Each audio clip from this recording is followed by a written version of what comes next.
આજે આપણે આખા વર્ષ માટે કેરીના રસ બનાવવાનો ભરવા આવે. કેરીના રસ બનાવીને ભરી મૂકવાનું પછી ખોટ ચાલે કરે. હવે એને સાઈડમાં મૂકી દઈએ. મેં 10 કિલો કેરી લીધી છે પાકેલી, એટલે આપણે સોલ કરીએ.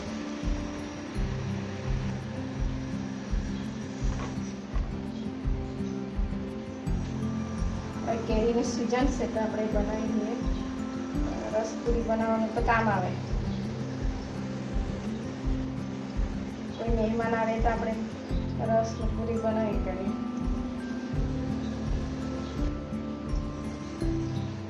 આ રીતે સુલાવાનું દર વર્ષ બનાવે આપણે આ રીતે.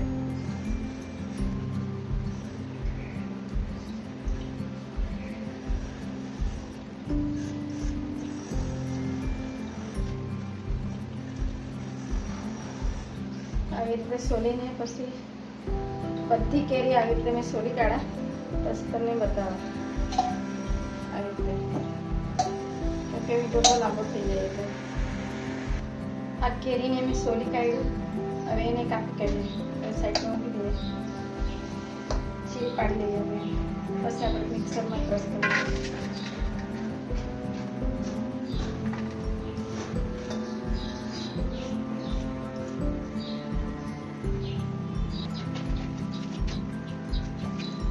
આવી રીતે છીણી પાડી લેવાનું.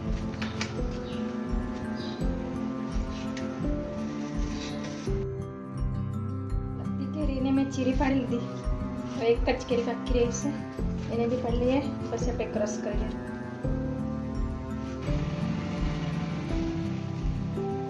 આવી રીતે પાડી લેવાનું. બધી કેરી પાડી લીધી.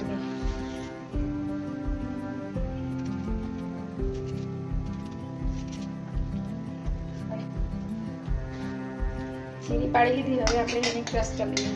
એ ક્રશ કરવાના મિક્સરમાં થોડું થોડું લઈને.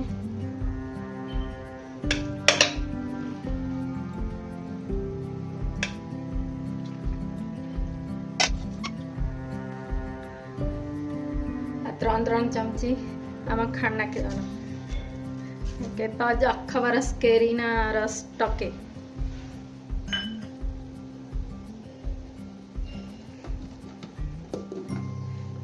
હવે ક્રશ કરીને બતાવો તમને. આ ક્રશ કરી લીધું.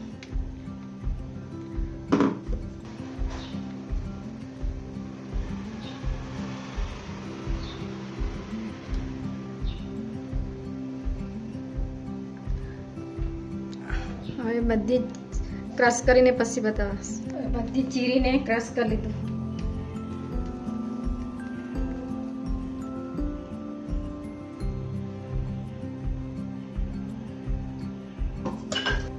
આ કેરીને રસવાળું મારો વિડીયો બની ગયો.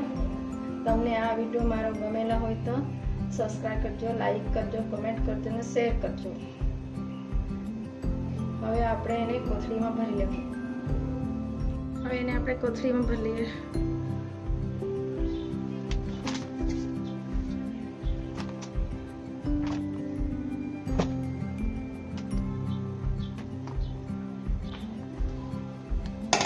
આવી રીતે આખી કોથળી કોથળી ભરી ગઈ. ભરી કાઢી મેં. 3 કિલોની કોથળી છે, ભરાઈ ગઈ.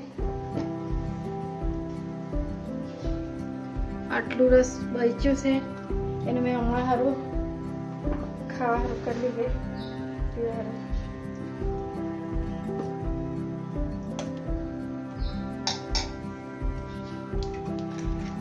આખા વર્ષ માટે બરફમાં મૂકી દેવાનું. હવે મેં અત્યારે ખાવા સારું મેં થોડું કરતી છું. જ્યારે આપણે ખાવાનું હોય ત્યારે થોડું દૂધ નાખીને ક્રશ કરી લેવાનું. જેટલું ખાવાનું હોય એટલું આપણે આને ક્રશ કરી લઈએ. પછી બતાવો ત્યારે અમે પીવાના સુધી મેં ક્રશ કરી લીધું.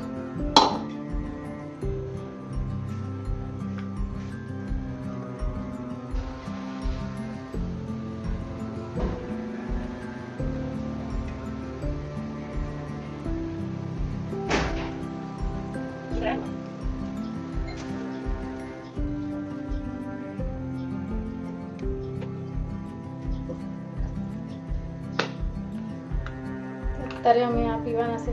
બની ગયું આપણો મીઠું. આ કોથળીમાં છે તો આખો વર્ષ ચાલે છે. આખો વર્ષ આપણે ચલાવી શકીએ જેટલું ચલાવવાનું તેટલું બગડે જ નહીં.